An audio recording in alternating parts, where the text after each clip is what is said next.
માર્ગ એમ કહે છે, ભાગવતજીનો સિદ્ધાંત એમ કહે છે કે મરીને દુનિયા નથી છોડવી, આપણે તો જીવીને જવું છે. સાધારણ લોકો મરીને જાય છે દુનિયાથી, આપણે જીવીને જવું છે. અને એવા ભાર સાથે શરીર છોડતા નહીં કે એવું કામ કરી જવું કે ગયા પછી એ લોકો યાદ રાખે. તો આવો ફોર્સ, આવું પણ ટેન્શન રાખવાની જરૂર નથી કે એવા કામ કરી જવું કે મર્યા પછી લોકો યાદ રહે ને વર્ષો સુધી મને યાદ શું કરવા. એવો ભાર પણ કેમ? એક ફૂલ ખીલે, પૂરું ખીલે, આસપાસ આવનારને સુગંધ પાથરે, અને સમય થાય પાછું કરમાઈને ખરી જાય અને ખાતર બની બીજા ફૂલોને ખીલવાનો અવસર આપે. આપણે ત્યાં ભારતીય સંસ્કૃતિની ઘણીવાર તકલીફ એ થઈ જાય કે જૂના લોકોને ભૂલતા નથી એટલે નવા લોકોને અવસર જ નથી મળતા. ઘણીવાર જૂની વાતો એટલી બધી દ્રઢતાથી યાદ રાખીએ કે નવી વાતો માટે જગ્યા જ ખતમ કરી દઈએ છીએ. એવો ભાર બી નહીં, એવી તાકાત સાથે પણ નથી જીવવું કે આમ યાદ કરી જાય. ના, સહજ માણસ જન્મે, મૃત્યુને પ્રાપ્ત થાય. સહજ રીતે મરવું એ પણ એક બહુ મોટી વાત છે. અને એટલા માટે, કારણ કે પાછું નવું જીવન પ્રતીક્ષા કરી જ રહ્યું છે. આ જન્મના કરેલા સત્કર્મો નકામા નથી જવાના. તમે પહેલા માળે ચડ્યા તો ઠાકોરજી પાછી નવેસરથી સીડી નહીં ચડાવે, પછી એકથી બીજો જ માળ જવાનો, એમ ગીતાજી કહે છે. આ જન્મમાં કરેલા સત્કર્મો, ભક્તિ, પુણ્ય, કથા, સેવા, આ નકામી નથી જવાના. આ બધું જ બીજા સમયે, બીજા જન્મે નવા અવસરો ઉભા કરીને તમારી સામે આવશે. નવા રૂડા અવસરો. તમે વિચાર્યું નહીં, હો આટલો અવસર મને મળે છે, આટલો લાભ મને મળે છે, કારણ કે ગત જન્મમાં તું ઘણું બધું કરીને આવ્યો છે. મને આવા માતા પિતા મળ્યા, મને આવું ઘર મળ્યું, મને આવી અનુકૂળતા ભક્તિની મળી. ભાગ્યશાળી છે એ લોકો જેના ઘરમાં ભક્તિ કરવાની બધી અનુકૂળતા છે. ભાગ્યશાળી છે એ લોકો જેને એવા માતા પિતા મળ્યા હતા, સવારે ઉઠો એટલે કહેતા કે બેટા જય શ્રી કૃષ્ણ કર, જ્યાં ઠાકોરજીને દંડવત કરીને આવો, એટલે ઠાકોરજીની પ્રસાદી મિશ્રી લે. નસીબ વાળા છો તમે કે તમને બાળપણથી ઠાકોરજીની પ્રસાદી મિશ્રી ખાઈને મોટા થયા છો. આ સાધારણ વાત નથી. આ તમારા પુણ્યો હતા કે તમને એવા અવસરો મળ્યા છે. એટલે તમે ભાગ્યશાળી છો. તમે એક ભક્ત મા બાપના ઘરે જન્મ લીધો, એ બહુ મોટી વાત છે. તો આ ભાગવતજી જેવો દિવ્ય ગ્રંથ શીખવાડે છે મરીને નથી જવું, જીવીને જવું છે. જીવનનો ઓડકાર લઈને જવું છે, જીવનની તૃપ્તિ લઈને જવું છે. અને જીવનની તૃપ્તિ કોઈ પણ લૌકિક પદાર્થથી ક્યારે મળવાની નથી. આ ભાગવતજી છે ને, એ પરમ દિવ્ય અલૌકિક ગ્રંથ છે. એટલે કોઈ પણ એવું લૌકિક પ્રયાસ ન કરતા કે આમાં હું કોઈ મોટિવેશન નું ગોતું, કે આ ગોતું, કે પેલું ગોતું. સંસાર વધે એવું શાસ્ત્રોમાં ગોતવું નહીં. આ સંસાર આસક્તિઓ સમાપ્ત કરનારા ગ્રંથો છે. અને એટલા માટે ભગવાનના કોઈ પણ ચરિત્રને લૌકિક બુદ્ધિથી મૂલ્યાંકન કરતા નહીં.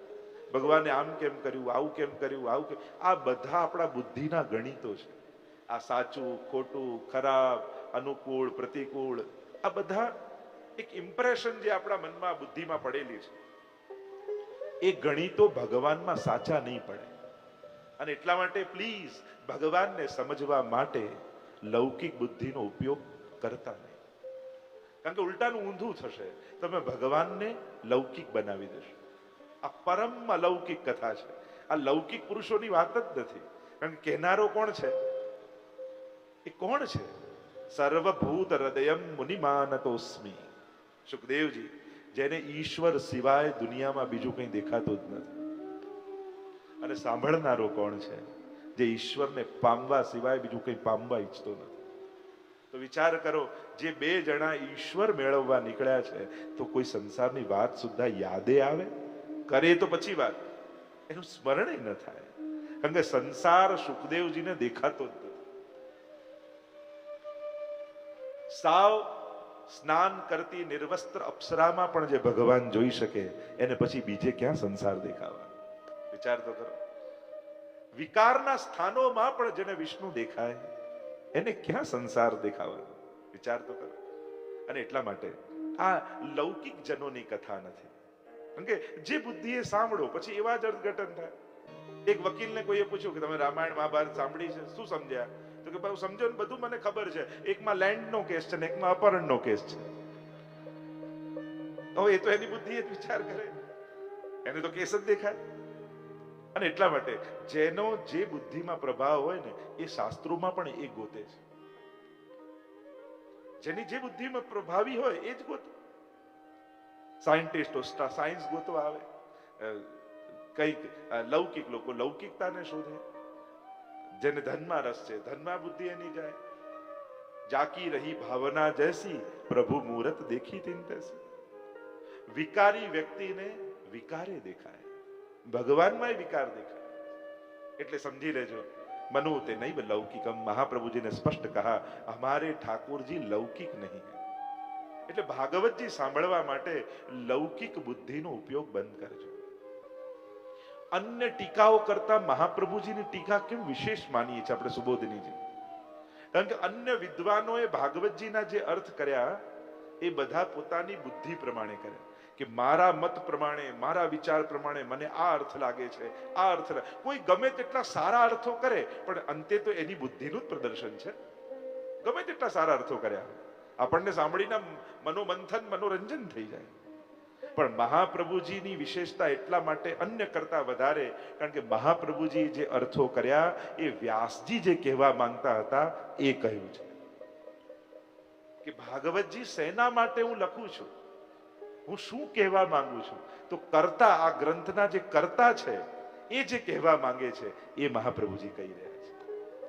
એટલે આપણા હરિરાયજી તો કહે ને, આશ્નાશ્રિતો વલ્લભાધીશો ન ચ દ્રષ્ટા સુબોધિની ન રાધિ રાધિકા નાથો વૃથાત્ત જન્મ ભૂતલે.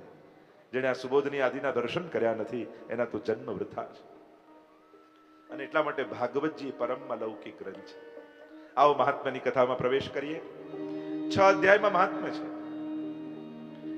મંગલાચરણ કર્યું છે. મહાત્મ્ય એટલા માટે કે જ્યાં સુધી આની મહત્તા ખ્યાલ ના આવે ત્યાં સુધી આપણે આદરે ન કરીએ. એમને સાદા કપડામાં લપેટી ભાગવતજીને ક્યાંક રાખ્યા હોય તો આપણે ગમે તેમ મૂકી દઈએ, એના ઉપર કંઈક મૂકી દઈએ એઠું જૂઠું. પણ કોઈ કે ના ના આ તો ભાગવતજી છે, તરત ખબર પડે. તમે એમ શું કરો? ઓહો ના, તરત પગે લાગો ને. મહાત્મા જ્ઞાન થયું તો આદર જાગે, અને મહાત્મા જ્ઞાન ના હોય તો આદર ન થાય. અને જે શાસ્ત્ર માટે તમને આદર નથી એ શાસ્ત્ર તમારા ઉપર કૃપા કરતું નથી. જેના માટે ભલે પ્રેમ હોય પણ આદર ન હોય તો એની કૃપાનો અહેસાસ યા એનો પ્રભાવ તમારા પર નહીં આવે. અને એટલા માટે આ ભાગવતજીના મહાત્મ્યનું વર્ણન કર્યું. આइए પ્રવેશ કરતે हैं મંગલાચરણ. 6 અધ્યાયમાં એટલા માટે મહાત્મ્ય કહ્યું કારણ કે ભગવાનની કથા છે. ભગવાન ધનવાન, ધન જેની પાસે હોય ધનવાન, ભગ જેની પાસે હોય ભગવાન. ભગવાન કોને, ભગ કોને કહેવાય? તો કે ઐશ્વર્ય, વીર્ય, યશ, શ્રી, જ્ઞાન અને વૈરાગ્ય. આ 6 ગુણને કહેવાય ભગ. અને આ ભગને જે ધારણ કરે એ ભગવાન. એટલે ભગવાનના 6 ગુણ, ઐશ્વર્ય, ઈશ શાસને મતે આ સમગ્ર જગતનું શાસન ભગવાન કરી રહ્યા છે. વીર્ય, વિશ્વમાં સૌથી બળવાન કોઈ હોય, કેવલ ભ્રુકુટી ઊંચી કરે અને ત્રિલોકના લય કરી દે એવો બળવાન ભગવાન છે. યશ, એનું યશ સર્વત્ર વ્યાપ્ત છે, 14 લોકમાં. શ્રી, લક્ષ્મીજી તો ચરણની સેવા કરે છે. જ્ઞાન, ભગવાન સર્વજ્ઞ છે. અને એટલા માટે ક્યારે એમ નહીં માનવું કે ક્યાં કોઈને ખબર પડવાની છે, કારણ કે ભગવાન તો બધું જાણે છે. અચ્છા એ તો મંદિરમાં છે ને? ના, તમારી અંદર છે. એને તમને જોવા માટે બીજી કોઈ આંખો વાપરવાની જરૂર નથી, એ તમારી આંખે તમને જોવે છે. અને એટલા માટે ક્યાંય પણ ખોટું કરતા હોય તો ચારે બાજુ નહીં જોવું, અંદર જોવું. મારો ભગવાન મારી અંદર બિરાજે છે, મને જોઈ રહ્યો છે. આપણને તો ચારે બાજુ જોઈએ, કોઈ ન દેખાય, તમે ક્યાં કોઈએ જોયું છે? અરે ચારે બાજુ દ્રષ્ટિ ન ફેરવ, અંદર ફેરવ. તારી અંદર બિરાજે છે, તારી આંખે તને જોવે છે. જ્ઞાન, અને આ બધું હોવા છતાં વૈરાગ્ય. સોનાની દ્વારિકાને ડુબાડતા એને શોક થતો નથી, એને શોક નથી. પરમ વૈરાગ્ય પરમાત્મામાં છે. આ 6 ગુણ ભગ કહેવાય. ષડવિધ ઐશ્વર્ય જેને કહીએ છીએ. અને આ 6 ને જેને ધારણ કર્યા એ ભગવાન. તો 6 ગુણ છે એટલે 6 અધ્યાયમાં કથા. आइए प्रवेश करते हैं मंगलाचरण में. व्यास जी मंगलाचरण करता बोलिया, देखो मंगलाचरण किया व्यास जी ने. मंगल आचरण वही मंगलाचरण है. આપણું મંગલાચરણ દિવસનું કયું? નક્કી કરો. એમ તો મહાપ્રભુજીએ કહ્યું કે અહર્નિશ ભગવદ નામ લેવું, 24 કલાક ભગવાનનું નામ લેવું. વદદ ભીરેવ સતતમ સ્થે મિત્તે મે મતિ, સતત જપ. પણ હવે 24 કલાક નથી જપી શકતા તો શું કરવું? અચ્છા, 24 કલાક નથી જપી શકતા તો વાંધો નહીં. બોલવાની શરૂઆત કરો ત્યારે નક્કી કરો કે પહેલું શબ્દ ભગવાનનો બોલીશ. એટલે જ્યારે જાગો ને અને કોઈ સામે મળે તો સૌથી પહેલા જય શ્રી કૃષ્ણ શબ્દ બોલવા. આ તમારું મંગલાચરણ થઈ ગયું. કદાચ ભાગવતજીના શ્લોકો યાદ ન રહે તો આ તમે એકબીજાને મળીને જે જય શ્રી કૃષ્ણ કરો છો ને એ તમારું મંગલાચરણ છે. વૈષ્ણવ મળે ત્યારે કરો છો. અચ્છા, તો ઘરના લોકોને પણ વૈષ્ણવ માનો તો શું ખોટું છે? ઘરના 5 લોકો પણ વૈષ્ણવ છે. એટલે સવારે ઉઠો તો ઘરમાં, વૈષ્ણવના ઘરમાં આ એક પ્રથા જ હોવી જોઈએ કે ઘરના લોકો સવારે મળે ત્યારે સૌથી પહેલા અમે ઘરમાં બધાને જય શ્રી કૃષ્ણ કરીશું. આટલું નક્કી? બરાબર. જાગતા સમય અને સૂતા સમય આટલું 2 વાર પણ કરો તોય ઘણું છે. જય શ્રી કૃષ્ણ. તારી અંદર કૃષ્ણનો જય થાય. કારણ કે તું જીતીશ તો ભગવાનને હરાવીશ, અને ભગવાન હારશે તો અકલ્યાણ જ થવાનું. વિજય તો ત્યાં હોય જ્યાં કૃષ્ણ હોય. યત્ર યોગેશ્વર કૃષ્ણ યત્ર પાર્થો ધનુર્ધર તત્ર શ્રી વિજયો ભૂતિર ધ્રુવા નિતિર્મતિર્મમ. ગીતાજી में कहा जय कहाँ है? जहाँ भगवान है. એટલે ગીતાજીમાં તમે જુઓ ને 7 અક્ષોહિણી સેના પાંડવો પાસે, પેલા પાસે તો 11 અક્ષોહિણી. એમાં સામે પક્ષે કેવા ધુરંધરો બધા. ભીષ્મ પિતામહ, કૃપાચાર્ય ચિરંજીવી, અશ્વત્થામા ચિરંજીવી, દ્રોણાચાર્ય જેવા યોદ્ધા જેને કોઈ હરાવી ન શકે, અને ભીષ્મજી પાછા ઈચ્છા મૃત્યુ વાળા. એટલે આટલા તો અમર લોકો કે જેને કોઈ મારી ન શકે. અશ્વત્થામા, બલિર્વ્યાસો, હનુમાશ, વિભીષણ, કૃપા પરશુરામશ્ચ સપ્તૈતે ચિરજીવીના. આટલા ચિરંજીવી લોકો સામે પક્ષે. છતાંય જીત્યું કોણ? જે પક્ષે ભગવાન હતા. ટોળું કે સંખ્યા કે આંકડાઓ જોઈને એમ નહીં માની લેવું કે આ જીતી ગયા. જીતે છે જેના ઘરમાં ઠાકોરજી બિરાજતા હોય છે. એટલે તમે જીવન જીતીને ગયા. પેલો કદાચ સંસાર જીતીને ભલે ગયો હોય કે 100 માણસને કામે રાખી શકે, 1000 માણસને પોતાના અંડરમાં રાખી શકે, કદાચ બેંક બેલેન્સની માત્રા વધારી શકે, એ સંસાર જીતીને ગયો. પણ જે સેવામય જીવીને ગયો એ જીવન જીતીને ગયો છે. વૈષ્ણવ જનકી ઝોપડી ભલી और देव को गाम, अरे आग लगोवा मेंढ में जहां न वल्लभ नाम. અને એટલા માટે જીવન જીતવાનું ભૂલી ન જતા, લોકોને જીતવા.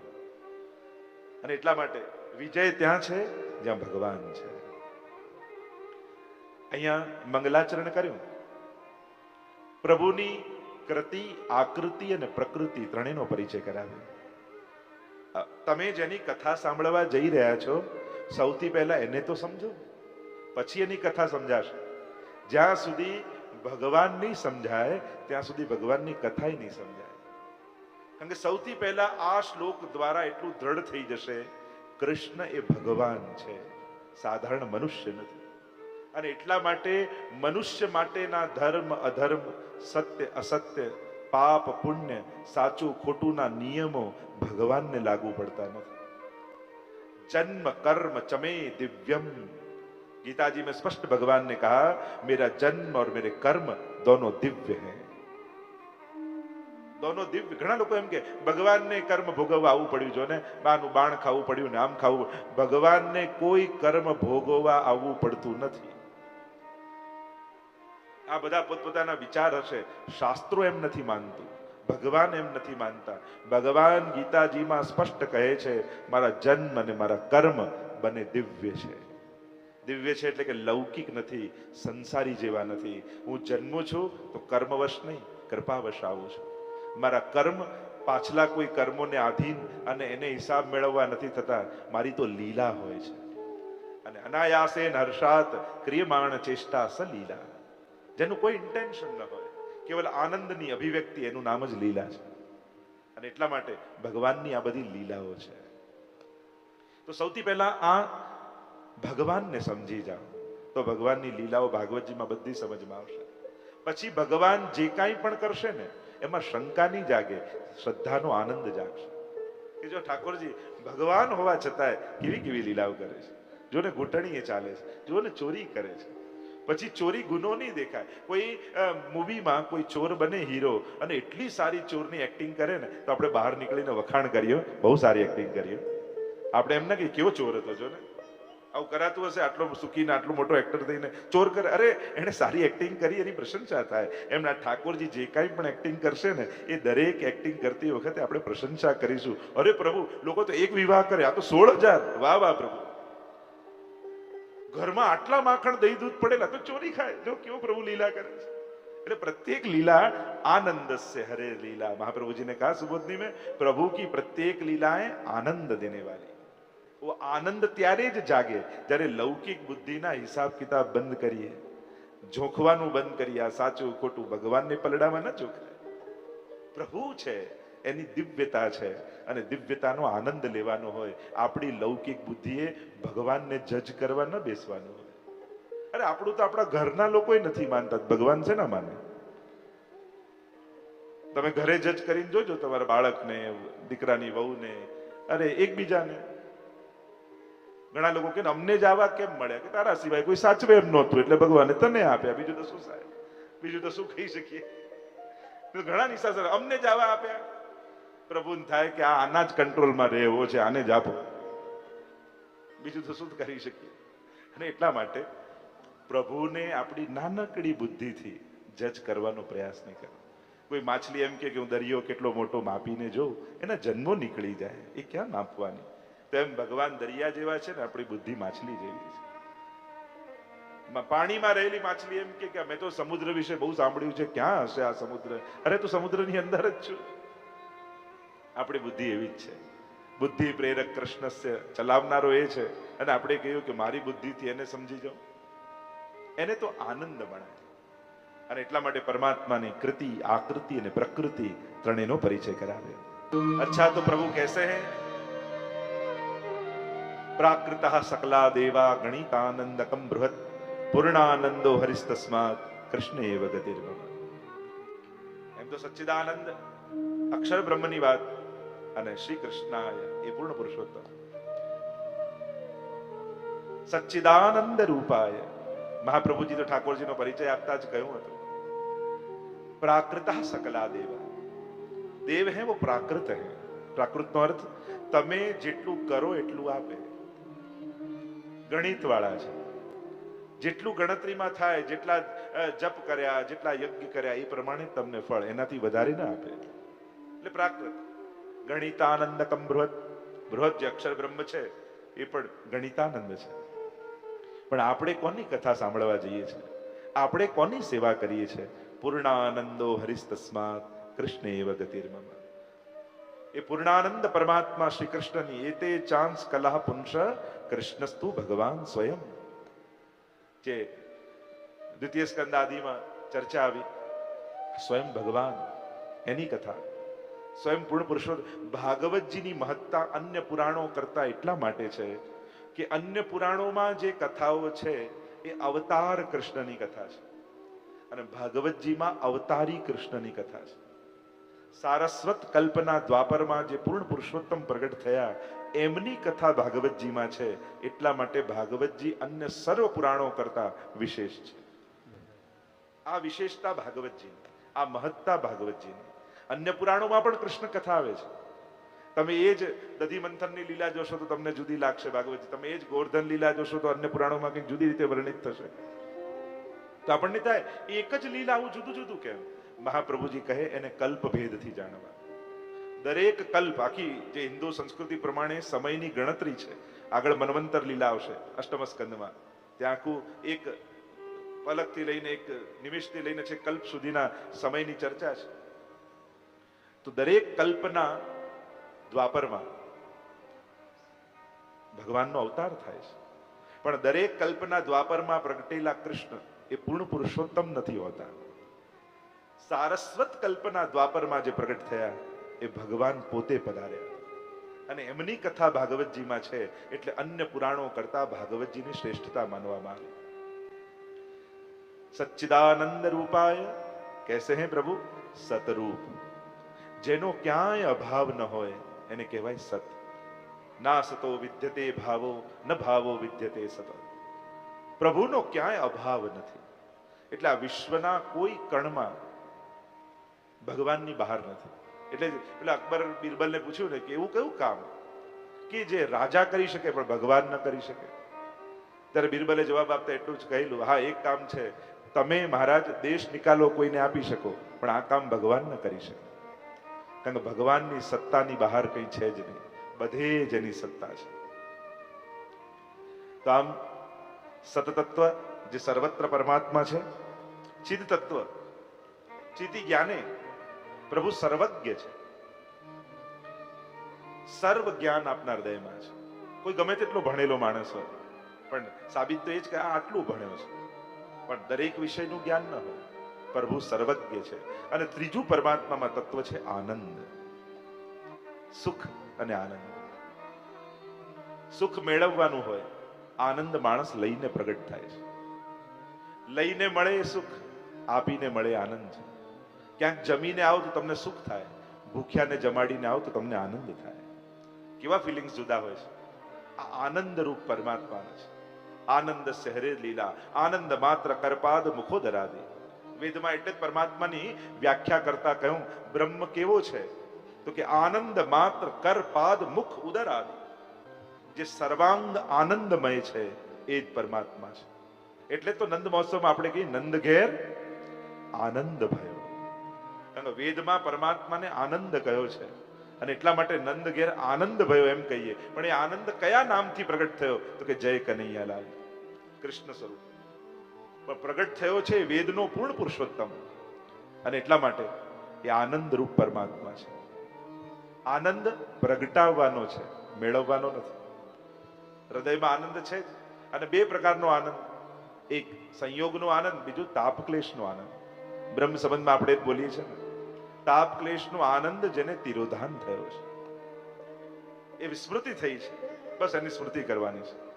તો આનંદ રૂપ પરમાત્મા છે. સચ્ચિદાનંદ રૂપાય વિશ્વોત્પત્યાદિ હેતવે. તો એ કરે છે શું તો કે એ જે કરે છે ને એવું તો કોઈ ન કરી શકે. શું કરે છે? વિશ્વની ઉત્પત્તિ કરે છે, સ્થિતિ કરે છે અને લય કરે છે. આનંદ રૂપ જ. ઉત્પત્તિ કરવામાં બી આનંદ, પાલન કરવામાં પણ આનંદ અને લય કરવામાં પણ આનંદ. જેમ નાના બાળકો સમુદ્ર કિનારે રેતીના ઘર બનાવતા હોય ત્યારે આનંદમાં, રમતા હોય ત્યારે આનંદમાં, અને ઘરે જવાનો સમય થાય ત્યારે કૂદકા મારીને તોડતા હોય ને ત્યારે આનંદમાં. એને ખેદ ન હોય. એને તો દરેકમાં સર્જનમાંય આનંદ, પાલનમાંય આનંદ અને વિસર્જનમાંય આનંદ. કારણ કે આનંદ રૂપ પરમાત્મા છે. તો આ સમગ્ર જગત, અરે એક નાનકડી ટાંકણી જોઈને તમે એમ માનો કે એમને બની ગઈ? તમે સ્વીકારવા તૈયાર થાઓ? કોઈ ગમે તેટલા લોજિક આપે, અરે ના બને, કોઈ બનાવ્યા વગર થોડી બને. તો એક ટાંકણી માટે તમે તૈયાર નથી થતા માનવા કે એમને બની ગઈ, તો આખું બ્રહ્માંડ જોઈ તમને ભગવાનની યાદ કેમ નથી આવતી? એ સર્જકની યાદ કેમ નથી આવતી? ઉત્પત્તિ, સ્થિતિ, આ સમગ્ર જગતની સ્થિતિ, પાલન ભગવાન કરે છે. તો ઘણા એમ કે અમે નહીં રહીએ ને ખબર પડશે ઘર કેમ ચાલે છે. પણ એ કહેનારા બધાય જતા રહે, બધાના ઘર સારા ચાલતા હોય. ઉલટાનો નડ તો એ જ હોય, એના ગયા પછી વધારે સારું ચાલતું હોય. અને એટલા માટે કોઈનાથી કંઈ રોકાતું નથી, ચલાવનારો પરમાત્મા છે.